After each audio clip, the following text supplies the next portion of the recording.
ദൈവനാമത്തിൽ മഹത്വമുണ്ടാകട്ടെ. പ്രിയ വായന സുഹൃത്ത്, താങ്കൾക്ക് യേശു കർത്താവിൻ്റെ നാമത്തിൽ സ്നേഹവന്ദനം. ഇന്ന് നവംബർ 13 ഒന്നാമത്തെ വായനാഭാഗം എസ്രാ പുരോഹിതൻ്റെ പുസ്തകം 9-ാം അധ്യായം. നമ്മൾ ഇന്നലെ വായിച്ചത്, കഴിഞ്ഞ അധ്യായത്തിൽ നമ്മൾ വായിച്ചത്, അവർ വന്നു സംഗതികളൊക്കെ, അതായത് ദേവാലയത്തിലെ ഉപകരണങ്ങളും വെള്ളിയും പൊന്നും ഒക്കെ ദേവാലയത്തിൽ ഏൽപ്പിച്ച് കണക്ക് ബോധിപ്പിച്ചു, കണക്ക് എഴുതി വെച്ചു. അത് കഴിഞ്ഞ് പ്രഭുക്കന്മാർ അവരുടെ അടുക്കൽ വന്നു, എസ്രാ പുരോഹിതൻ്റെ അടുക്കൽ വന്നു. ഇസ്രായേൽ ജനവും പുരോഹിതന്മാരും ലേവ്യരും ദേശനിവാസികളോട് വേർപെടാതെ ആ ദേശത്തുണ്ടായിരുന്ന കനാന്യര്, ഹിത്യര്, പെരിസ്യര്, യെബൂസ്യര്, അമ്മോന്യര്, മോവാബ്യർ, മിസ്രൈമ്യർ, അമോര്യർ എന്നിവരുടെ മ്ലേച്ഛതകളെ ചെയ്തു വരുന്നു. അപ്പം അവർ ഒരു വലിയ വിഷയമാണ് അദ്ദേഹത്തിന് മുമ്പിൽ അവതരിപ്പിക്കുന്നത്. ആ വിഷയം എന്ന് പറയുന്നത്, അവർ ജാതിക്കാരത്തികളുമായിട്ട് ഇടകലർന്നു എന്നുള്ളതാണ്. അപ്പോൾ വിശുദ്ധ സന്തതി ദേശനിവാസിയോട് ഇടകലർന്നു പോയി. ഇവരെന്താ ചെയ്തത്? ഇവിടെ ഉണ്ടായിരുന്ന പുരുഷന്മാർ ആ പറഞ്ഞ കനാന്യരും, ഹിത്യരും, പെരിസ്യരും, യെബൂസ്യരും, മിസ്രൈമും, അമോര്യരുമായിരുന്നവരിൽ നിന്ന് അവരുടെ പുത്രിമാരെ അവർ തങ്ങൾക്കും തങ്ങളുടെ പുത്രിമാർക്കും ഭാര്യമാരായി എടുത്തു. അതാണ് അവിടെ വിഷയം. അത് ഇണയില്ലാപ്പിണ കൂടാതെ വണ്ണം അവർ വേർതിരിക്കേണ്ടവരായിരുന്നു. പക്ഷേ അന്യജാതിക്കാരെന്ന് പറയുമ്പോൾ അവിടുത്തെ പ്രധാന വിഷയമെന്ന് പറയുന്നത് അവരുടെ ദൈവം ഇവരുടെ ദൈവമല്ല, യഹോവയുടെ ദൈവമല്ല അവരുടെ ദൈവം. അതാണ് ഇതിനകത്ത് ഏറ്റവും പ്രധാനമായ വിഷയം. അതുകൊണ്ട് തന്നെയാണ് അവരുടെ കൂടെ കൂട്ടുകൂടരുത്, അവരിൽ നിന്ന് വിവാഹം കഴിക്കരുത്, നിങ്ങൾ വിവാഹത്തിന് കൊടുക്കുകയോ ചെയ്യരുതെന്നുള്ള കൽപ്പന നേരത്തെ ഉള്ളത്. ഇത് കേട്ടിട്ട് ഈ എസ്രാ പുരോഹിതൻ വളരെ വിഷമിച്ചു. വസ്ത്രമൊക്കെ കീറി കുത്തിയിരുന്നു, തലയിലെ മുടി പിടിച്ച് വലിച്ചിട്ടൊക്കെ വൈകുന്നേരം വരെ ഇരുന്നു എന്നാണ്. അതുപോലെ ഇത് കണ്ടിട്ട് പ്രവാസത്തിൽ നിന്ന് വന്ന, ഇപ്പം കൂട്ടത്തിൽ വന്ന ദൈവത്തിൻ്റെ കൽപ്പനകളൊക്കെയും ഗൗരവത്തോടെ മനസ്സിലാക്കുന്ന, ദൈവത്തെ ഭയപ്പെടുന്ന ആളുകൾ ഈ ഇദ്ദേഹത്തിൻ്റെ അടുത്ത് വന്ന് കൂടുകയും ചെയ്തു. അപ്പം അങ്ങനെ സന്ധ്യായാഗത്തിൻ്റെ സമയത്ത് ആത്മതപനം വിട്ട് എഴുന്നേറ്റ്, അപ്പം സന്ധ്യായാഗത്തിൻ്റെ സമയമാണല്ലോ, അപ്പോൾ ആ സമയത്ത് ദൈവത്തോട് പ്രാർത്ഥിക്കുന്നത് മുട്ടുകുത്തി എൻ്റെ ദൈവമായ യഹോവയെങ്കിലേക്ക് കൈമലർത്തി പ്രാർത്ഥിക്കുകയാണ്. ഈ പ്രാർത്ഥന എങ്ങനെയായിരുന്നു എന്നുള്ളത് നമ്മൾ 10-ാം അധ്യായത്തിൻ്റെ ആദ്യത്തെ വാക്യത്തിൽ വായിക്കുമ്പം എസ്രാ ഇങ്ങനെ ദേവാലയത്തിന് മുമ്പിൽ വീണ് കിടന്ന് കരഞ്ഞ് പ്രാർത്ഥിച്ചതാണ്. അപ്പോൾ ഇവിടെ നമ്മൾ വായിക്കുന്ന ഒരു പ്രാർത്ഥന ഒരു ഏറ്റുപറച്ചിലിൻ്റെ പ്രാർത്ഥനയാണ്. അത് തുടക്കം മുതലേ ഇങ്ങനെയാണ് കാണുന്നത്: എൻ്റെ ദൈവമേ, ഞാൻ എൻ്റെ മുഖം എൻ്റെ ദൈവമായ നിങ്കലേക്ക് ഉയർത്തുവാൻ ലജ്ജിച്ച് നാണിച്ചിരിക്കുന്നു. അപ്പോൾ എനിക്ക് ആകെ ലജ്ജിച്ചിരിക്കുന്നു. അങ്ങനെ മുഖത്തേക്ക് നോക്കാനുള്ള ശക്തി എനിക്കില്ല. കാരണം ഞങ്ങളുടെ അകൃത്യങ്ങൾ ഞങ്ങളുടെ തലയ്ക്കും ഇത് പെരുകി കവിഞ്ഞിരിക്കുന്നു. ഞങ്ങളുടെ കുറ്റം ആകാശത്തോളം വളർന്നിരിക്കുന്നു. ഞങ്ങളുടെ പിതാക്കന്മാരുടെ കാലം മുതൽ ഇന്ന് വരെയും ഞങ്ങൾ വലിയ കുറ്റക്കാരായിരിക്കുന്നു. അപ്പോൾ അതുകൊണ്ട് തന്നെ അങ്ങ് ഞങ്ങളെ വിദേശ രാജാക്കന്മാരുടെ കയ്യിൽ വാളിനും പ്രവാസനും ഏൽപ്പിച്ചു. ഇപ്പോഴാണെങ്കിൽ ഒരല്പ ആശ്വാസം, ഒരു അല്പനേരത്തേക്ക്. ഇപ്പോഴും ഞങ്ങൾ ദാസന്മാരാണ്, അവിടുത്തെ ദാസ്യസ്ഥിതിയിൽ തന്നെയാണ്. ആ അന്യദേശത്തെ രാജാവിൻ്റെ കീഴിൽ തന്നെയാണ് നമ്മൾ ഇപ്പോഴും. എന്നിട്ടും അതിനിടയ്ക്ക് ഞങ്ങളുടെ ദേവാലയത്തിൽ വരാനും ദേവാലയത്തിന് പണി തീർക്കാനും ഇവിടെ വന്ന് താമസിക്കാനും ഒക്കെയുള്ള അവസരം ദൈവമേ അങ്ങ് ഞങ്ങൾക്ക് തന്നു. പക്ഷേ ഞങ്ങൾ അങ്ങയോട് വളരെ തെറ്റ് ചെയ്തിരിക്കുന്നു എന്നൊക്കെ പറയാണ് ഇവിടെ സംസാരിക്കുന്നത്. അപ്പം ഇങ്ങനെ ദേശനിവാസികളുടെ മലിനതയാലും ഒരറ്റം മുതൽ മറ്റേ അറ്റം വരെ അവർ നിറച്ചിരിക്കുന്ന മ്ലേച്ഛതയാലും അവരുടെ അശുദ്ധിയാലും മലിനപ്പെട്ടിരിക്കുന്ന ദേശം അത്ര ഇത്. ആകയാൽ നിങ്ങൾ ശക്തിപ്പെട്ട് ദേശത്തിൻ്റെ നന്മ അനുഭവിച്ച് അത് എന്നേക്കും നിങ്ങളുടെ മക്കൾക്ക് അവകാശമായി വെച്ചേക്കേണ്ടത് നിങ്ങളുടെ പുത്രിമാരെ അവരുടെ പുത്രന്മാർക്ക് കൊടുക്കാതെയും അവരുടെ പുത്രിമാരെ നിങ്ങളുടെ പുത്രന്മാർക്ക് എടുക്കാതെയും അവരുടെ സമാധാനവും നന്മയും ഒരിക്കലും കരുതാതെയും ഇരിക്കണം എന്നിങ്ങനെ നിന്റെ ദാസന്മാരായ പ്രവാചകൻ മുഖാന്തരം നീ അരുളി ചെയ്ത കൽപ്പനകളെ ഞങ്ങൾ ഉപേക്ഷിച്ച് കളഞ്ഞുവല്ലോ. ഇതാണ് ഞാൻ നേരത്തെ പറഞ്ഞത്. അങ്ങോട്ടോ ഇങ്ങോട്ടോ വിവാഹം കഴിക്കരുത്, പെൺകുട്ടികളെ എടുക്കുക, പെൺകുട്ടികളെ കൊടുക്കുക, ഒന്നും ചെയ്യരുത്. അത് ചെയ്യാതെ വണ്ണം ഞങ്ങളുടെ കൽപ്പനകളെ. അപ്പോൾ ഇത് ഞങ്ങളെന്ന് പറയുമ്പോൾ ഒരിക്കലും എസ്രാ പുരോഹിതൻ ഇതൊന്നും ചെയ്തിട്ടില്ല. എസ്രാ പുരോഹിതൻ്റെ കൂടെ വന്ന ആളുകൾ ചെയ്തിട്ടില്ല. പക്ഷേ എൻ്റെ ജനമാണ്, എൻ്റെ കൂടെയുള്ളവർ, എന്നെപ്പോലെയുള്ള ദൈവത്തിൻ്റെ ജനമാണ്, ഇസ്രായേലാണ്, യഹൂദയാണ് ഇവിടെ ഈ പാപം ചരിക്കുന്നത് കൊണ്ട് ഞങ്ങൾ അങ്ങയുടെ കൽപ്പനകളെ ഉപേക്ഷിച്ച് കളഞ്ഞുവല്ലോ എന്നാണ് പറയുന്നത്. ഇവർ ഉപേക്ഷിച്ച് കളഞ്ഞു എന്നല്ല. ഇപ്പോൾ ഞങ്ങളുടെ ദുഷ്പ്രവൃത്തികളും മഹാപാതകങ്ങളും ഹേതുവായി ഇതെല്ലാം ഞങ്ങളുടെ മേൽ വന്ന ശേഷം ഞങ്ങളുടെ ദൈവമേ, അങ്ങ് ഞങ്ങളുടെ അകൃത്യങ്ങൾക്ക് തക്കവണ്ണം ഞങ്ങളെ ശിക്ഷിക്കാതെ ഞങ്ങൾക്ക് ഇങ്ങനൊരു ശേഷിപ്പിനെ തന്നിരിക്കെ ഞങ്ങൾ ഈ കൽപ്പനകളെ വീണ്ടും ലംഘിക്കുകയും, അപ്പോൾ ഈ കൽപ്പനകളൊക്കെ ലംഘിക്കപ്പെട്ടതിൻ്റെ അടിസ്ഥാനത്തിലാണ്, അതിൻ്റെ ശിക്ഷയെന്ന നിലയ്ക്കാണ് പ്രവാസത്തിലേക്ക് പോയത്. അപ്പോൾ പ്രവാസത്തിലേക്ക് പോയി ഇവിടെ കുറേ ആൾക്കാർ മറ്റുള്ള ദേശക്കാരുടെ അടിമകളായി ജീവിക്കുന്നു. എന്നിട്ടും ഇവർ ഈ തെറ്റിൽ നിന്ന് തെറ്റ് മനസ്സിലാക്കുകയും തിരിഞ്ഞു വഴിയുകയും ചെയ്യുന്നില്ല. അവർക്ക് ഇനിയൊരു നല്ല കാലം ഉണ്ടാവണമെന്ന് ആഗ്രഹിക്കുന്നില്ല. അവർക്ക് ഈ മ്ലേച്ഛതയാണ് അവർ വീണ്ടും ചെയ്യുന്നത്. അപ്പം ഇങ്ങനെ ഒരു ശേഷിപ്പിനെ തന്നിരിക്കെ ഞങ്ങൾ അങ്ങയുടെ കൽപ്പനകളെ വീണ്ടും ലംഘിക്കുകയും ഈ മ്ലേച്ഛത ചെയ്യുന്ന ജാതികളോട് സംബന്ധം കൂടുകയും ചെയ്യാൻ പാടില്ലാത്തതാണ്. ചെയ്താൽ ഒരു ശേഷിപ്പോ തെറ്റിയൊഴിഞ്ഞവരോ ഉണ്ടാകാതെ വണ്ണം അങ്ങ് ഞങ്ങളെ മുടിച്ചു കളയുമ്പോൾ ഞങ്ങളോട് കോപിക്കുകയില്ലയോ? ഇതെല്ലാം അങ്ങ് ചെയ്യും. അങ്ങയുടെ കോപം ഞങ്ങളുടെ മേൽ വരും. ഇസ്രായേലിൻ്റെ ദൈവമായ യഹോവേ, അങ്ങ് നീതിമാൻ. ഞങ്ങളോ ഇന്നുള്ളതുപോലെ തെറ്റിയൊഴിഞ്ഞൊരു ശേഷിപ്പത്രേ. ഞങ്ങളുടെ പാതകത്തോടു കൂടി ഇതാ ഞങ്ങൾ അങ്ങയുടെ മുമ്പാകെ ഇരിക്കുന്നു. അത് നിമിത്തം അങ്ങയുടെ മുമ്പാകെ നിൽക്കാൻ ഞങ്ങൾക്ക് കഴിയുന്നില്ല എന്നൊക്കെയാണ് ആ പ്രാർത്ഥനയിലെ വചനങ്ങൾ. ആ പ്രാർത്ഥന ഒരു ദീർഘമായ പ്രാർത്ഥനയാണ്. ഏകദേശം 10 വാക്യങ്ങളോളം നീണ്ടു നിൽക്കുന്ന നീണ്ട ഒരു പ്രാർത്ഥനയാണ്. ആ പ്രാർത്ഥനയുടെ അവസാനമാണ് നമ്മൾ 10-ാമത്തെ അധ്യായത്തിൻ്റെ ആരംഭത്തിൽ എസ്രാ ഇങ്ങനെ ദേവാലയത്തിന് മുമ്പിൽ വീണ് കടന്ന് കരഞ്ഞു എന്ന് വായിക്കുന്നത്. അപ്പം കരയുകയും ഏറ്റുപറയുകയും ഒക്കെ ചെയ്തു. അപ്പോൾ പുരുഷന്മാരും സ്ത്രീകളും പൈതങ്ങളും എല്ലാവരും കൂടി വന്നു, അവരും കരഞ്ഞു എന്നാണ് നമ്മൾ 10-ാമത്തെ അധ്യായത്തിൽ വായിക്കുന്നത്. അപ്പം അങ്ങനെ കേട്ടു നിന്നവർക്കും കരയാൻ തക്കവണ്ണം ഹൃദയം നുറങ്ങിയ ഒരു പ്രാർത്ഥനയായിരുന്നു എസ്രാ പുരോഹിതൻ്റെ പ്രാർത്ഥന. അതാണ് നമ്മൾ 9-ാം അധ്യായത്തിൽ വായിക്കുന്നത്. 2-ാമത്തെ വായനാഭാഗം ഹോശേയ പ്രവചനം 10-ാം അധ്യായം. വായിക്കുന്നത് ഇങ്ങനെയാണ്: ഇസ്രായേൽ പടർന്നിരിക്കുന്ന ഒരു മുന്തിരിവള്ളി, അവൻ ഫലം കായ്ക്കുന്നു. പക്ഷേ ഫലത്തിൻ്റെ ബഹുത്വത്തിനൊക്കവണ്ണം ദൈവത്തിന് നന്ദി പറയുകയോ ദൈവത്തോട് ചേർന്നിരിക്കുകയോ വിശുദ്ധനായിരിക്കുകയോ ചെയ്യാതെ അവർ ബലിപീഠങ്ങളെയാണ് വർദ്ധിപ്പിക്കുന്നത്. അന്യജാതികളുടെ ബലിപീഠങ്ങളെ വർദ്ധിക്കുന്നു. ദേശത്തിൻ്റെ നന്മ ലഭിച്ചപ്പോൾ അവർ ഭംഗിയുള്ള വിഗ്രഹസ്തംഭങ്ങളെയാണ് ഉണ്ടാക്കിയത്. അവർ കുറ്റക്കാരായി തീരും. ഇതാണ് ദൈവം പറയുന്നത്. അപ്പം അവരുടെ പ്രവൃത്തികളെ സംബന്ധിച്ച് തന്നെയാണ് ഈ അധ്യായത്തിലും അവർക്ക് വരാനിരിക്കുന്ന ശിക്ഷയെ സംബന്ധിച്ച് വീണ്ടും വീണ്ടും ദൈവം ഓരോ അധ്യായത്തിലൂടെ പറഞ്ഞുകൊണ്ടിരിക്കുകയാണ്. അവർ ബേത്താമിലെ കാളക്കുട്ടിയെക്കുറിച്ച് പേടിക്കുന്നു എന്നാണ് പറയാം ശമര്യ നിവാസികൾ. അപ്പോൾ ശമര്യ നിവാസികൾ ബേത്താം എന്ന് പറയാം, ബേത്താൻ അവൻ്റെ സംഭവിച്ച അവിടുത്തെ ഒരു കാളക്കുട്ടിയുണ്ട്. അതിനെ സംഭവിച്ചതിനെ സംബന്ധിച്ച് ദുഷ്ടതയുടെ ഭവനം എന്നാണ് ബേത്താവിനെ കുറിച്ച് പറയുന്നത്. അത് ബെന്യാമിൻ ഗോത്രത്തിന് ലഭിച്ച സ്ഥലത്തിനകത്താണ് ഈ ബേത്താവിൻ ഇരിക്കുന്നത്. അതിലെ ജനം അതിനെക്കുറിച്ച് ദുഃഖിക്കുന്നു. അതിൻ്റെ പൂജാരികൾ അതിനെക്കുറിച്ചും അതിൻ്റെ മഹത്വം അതിന് വിട്ടുപോയത് കൊണ്ട് അതിനെക്കുറിച്ചും വിറയ്ക്കുന്നു. അപ്പോൾ അവിടെ ഒരു നാശം സംഭവിച്ചിരിക്കുന്നു എന്നുള്ളതാണ്. എന്നിട്ട് എഫ്രൈം ലജ്ജ പ്രാപിക്കും, ഇസ്രായേൽ തൻ്റെ ആലോചനയൊക്കെക്കുറിച്ച് ലജ്ജിക്കും. ശമര്യയോ അതിൻ്റെ രാജാവ് വെള്ളത്തിലെ ചുള്ളി പോലെ നശിച്ചു പോകും. അപ്പോൾ ശമര്യയാണ് ഇതിൻ്റെ ഇസ്രായേലിൻ്റെ തലസ്ഥാന നഗരത്തിലാണ് ഉള്ളത്. കൊട്ടാരവും രാജാവും ഒക്കെ ഉള്ളത്. ആ ശമര്യയിലെ രാജാവ് വെള്ളത്തിലെ ചുള്ളി പോലെ നശിച്ചു പോകും. അത് കുറേ ദിവസം വെള്ളത്തിൽ കിടക്കുമ്പോൾ അത് അഴുകി പോകുമല്ലോ എന്ന് പറയുന്ന പോലെ നശിച്ചു പോകും. പിന്നെ അത് കിട്ടത്തില്ല. ആ ചുള്ളിയെ പിന്നെ ഒരു ഉപയോഗത്തിനും കൊള്ളാതെ വണ്ണം പോകും. ഇസ്രായേൽ തൻ്റെ ആലോചനയ്ക്ക് ലജ്ജിക്കും. ശമര്യൻ്റെ രാജാവ് വെള്ളത്തിലെ ചുള്ളി പോലെ നശിച്ചു പോകും. ഇസ്രായേലിൻ്റെ പാവമായിരിക്കുന്ന ആവനിലെ പൂജാഗിരികൾ നശിച്ചു പോകും.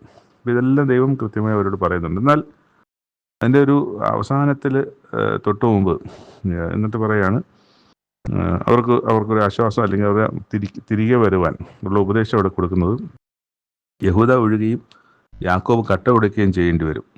നീതിയിൽ വിതപ്പിൻ, ദയയ്ക്കൊത്തവണ്ണം കൊയ്യുവൻ, നിങ്ങളുടെ തരിശു നില ഒഴുവിൻ.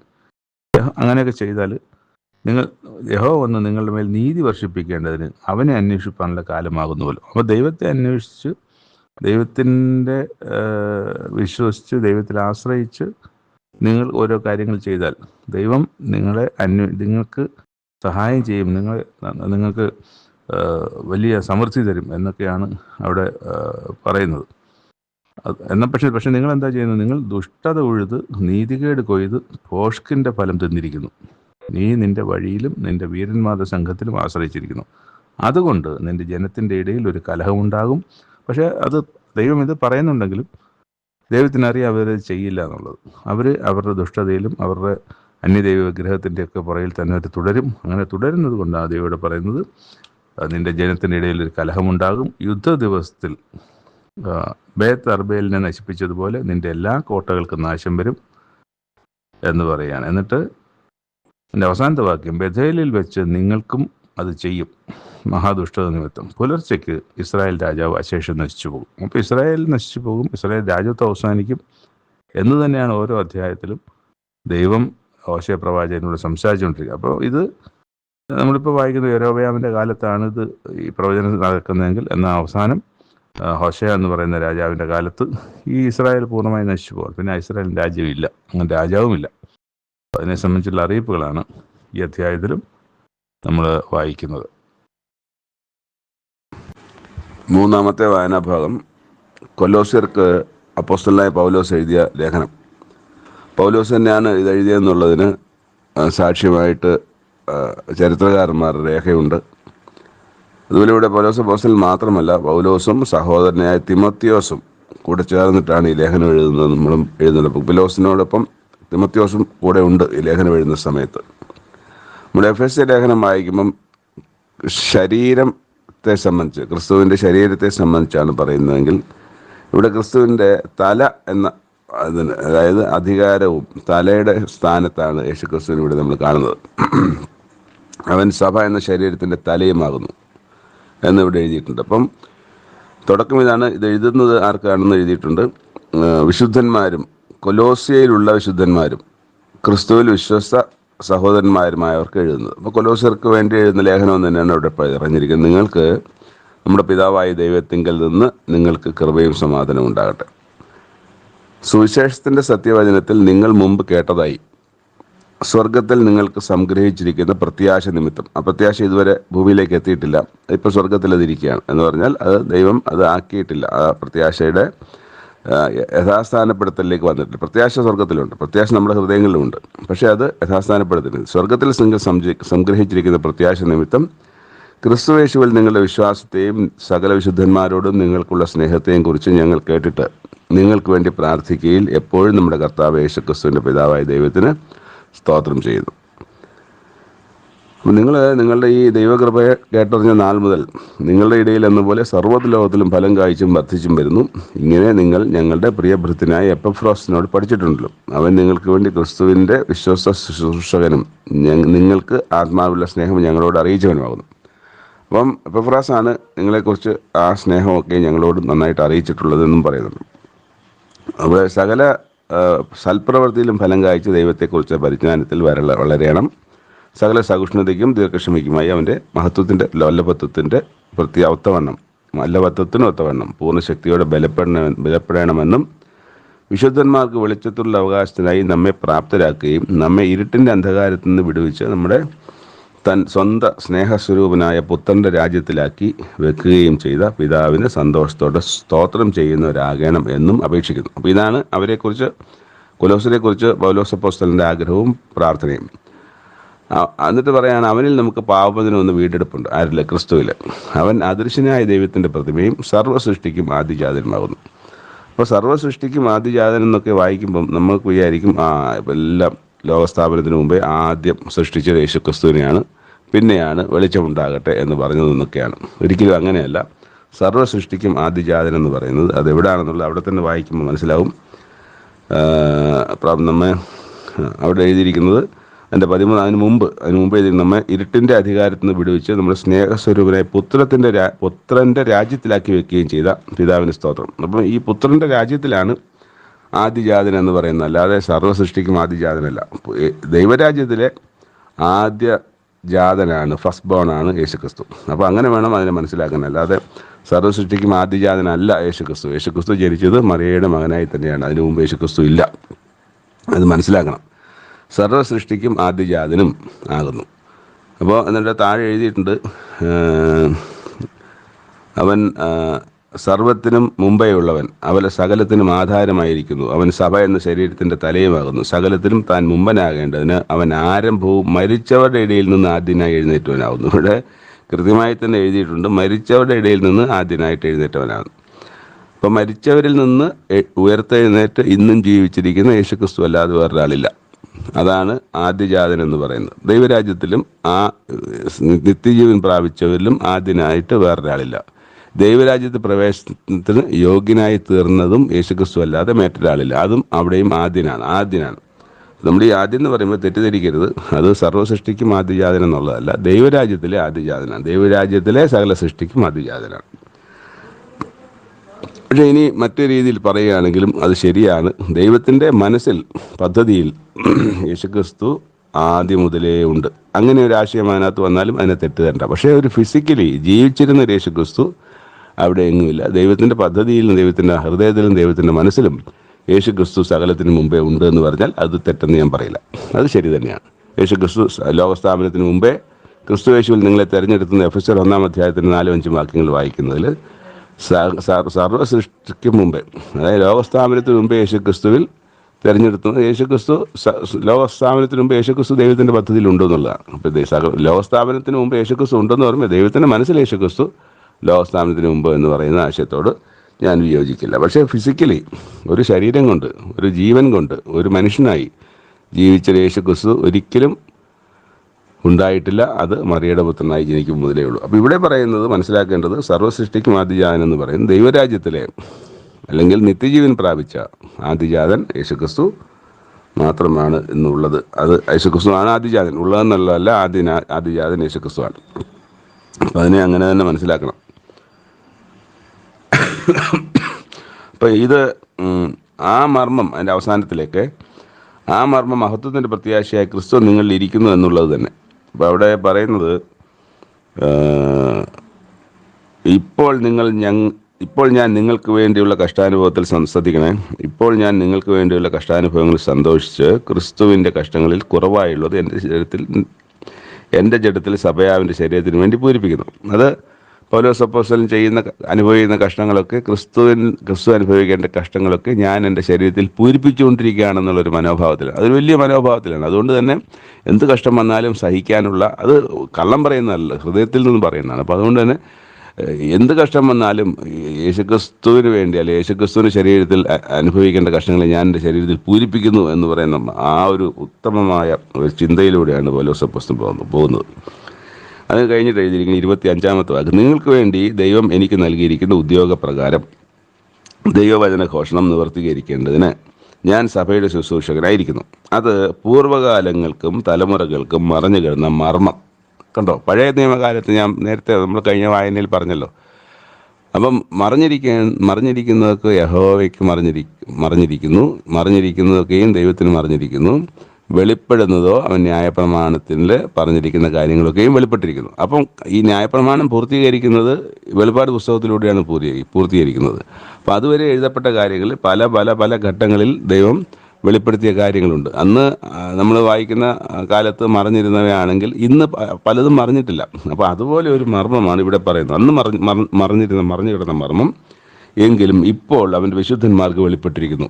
അവരോട് ജാതികളുടെ ഇടയിൽ ഈ മർമ്മത്തിൻ്റെ മഹിമാധനം എന്തെന്ന് അറിയിപ്പാൻ ദൈവത്തിന് ഇഷ്ടമായി. അപ്പോൾ ദൈവത്തിന് അതിന് സമയമായപ്പോൾ, അതിൻ്റെ സമയമായപ്പോൾ ആ മർമ്മം അത് ജനത്തിനോട് അറിയിക്കാൻ ദൈവത്തിന് ഇഷ്ടമായി. ദൈവം തീരുമാനിച്ച് നടപ്പിലാക്കി. ആ മർമ്മം മഹത്വത്തിൻ്റെ പ്രത്യാശയായ ക്രിസ്തു നിങ്ങളിൽ ഇരിക്കുന്നു എന്നുള്ളത് തന്നെ. അപ്പോൾ അവിടെ ക്രിസ്തുവായിട്ട് ബന്ധപ്പെട്ടുള്ള മർമ്മത്തെ സംബന്ധിച്ചാണ് അവിടെ പറയുന്നത്. അത് ആ മർമ്മം നിങ്ങളുടെ ഇടയിൽ ക്രിസ്തു ഉണ്ട് എന്നുള്ളതാണ്. ക്രിസ്തു പണ്ട് ജാതികളുടെ ഇടയിൽ ഇല്ല.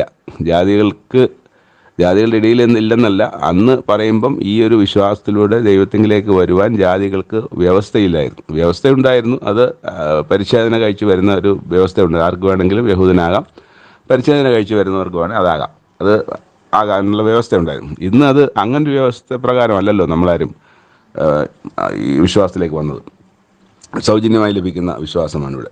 അപ്പം അങ്ങനെ വിശ്വാസത്തിലൂടെ, ആ മർമ്മം വിശ്വാസത്തിലൂടെ വരുന്ന ഒരു അവസ്ഥയാണ് ഇന്നുള്ളത്. അന്നത്തെ ശരീരത്തിൽ അങ്ങനെ ഒരു പാട്, ഒരു അടയാളം രേഖപ്പെടുത്തേണ്ട കാര്യം ഇന്നില്ല. അപ്പം അങ്ങനെ ആ മർമ്മം മഹത്വത്തിൻ്റെ പ്രത്യാശയായ ക്രിസ്തു നിങ്ങളിൽ ഇരിക്കുന്നു എന്നുള്ളത് തന്നെയാണ്. അവനെ ഞങ്ങൾ അറിയിക്കുന്നതിൽ ഏത് മനുഷ്യനെയും ക്രിസ്തുവിൽ തികഞ്ഞവനായി നിർത്തേണ്ടതിന് ഏത് മനുഷ്യനെയും പ്രബോധിപ്പിക്കുകയും ഏത് മനുഷ്യനോടും സകല ജ്ഞാനത്തോടും കൂടി ഉപദേശിക്കുകയും ചെയ്യുന്നു. അതിനായി ഞാൻ എന്നിൽ ബലത്തോടെ വ്യാപരിക്കുന്ന അവൻ്റെ വ്യാപാര ശക്തിക്ക് ഒത്തവണ്ണം പോരാടിക്കൊണ്ട് അധ്വാനിക്കുന്നു. അപ്പം ഇവിടെ ഈ മർമ്മം എന്ന് പറഞ്ഞ യേശുക്രിസ്തു പല കാലങ്ങളിൽ പറഞ്ഞുകൊണ്ടിരുന്ന, അത് ഒരു മർമ്മം ഇത് പറയുന്നുണ്ടല്ലോ. മോശ പറയുന്നത്, അത്യുന്നതനായ ദൈവം നിങ്ങളുടെ ഇടയിൽ നിന്ന് എന്നെപ്പോലെ ഒരു പ്രവാചകനെ എഴുന്നേൽപ്പിച്ചു തരും, നിങ്ങൾ അവൻ്റെ വാക്ക് കേൾക്കേണ്ടതാവുന്നു.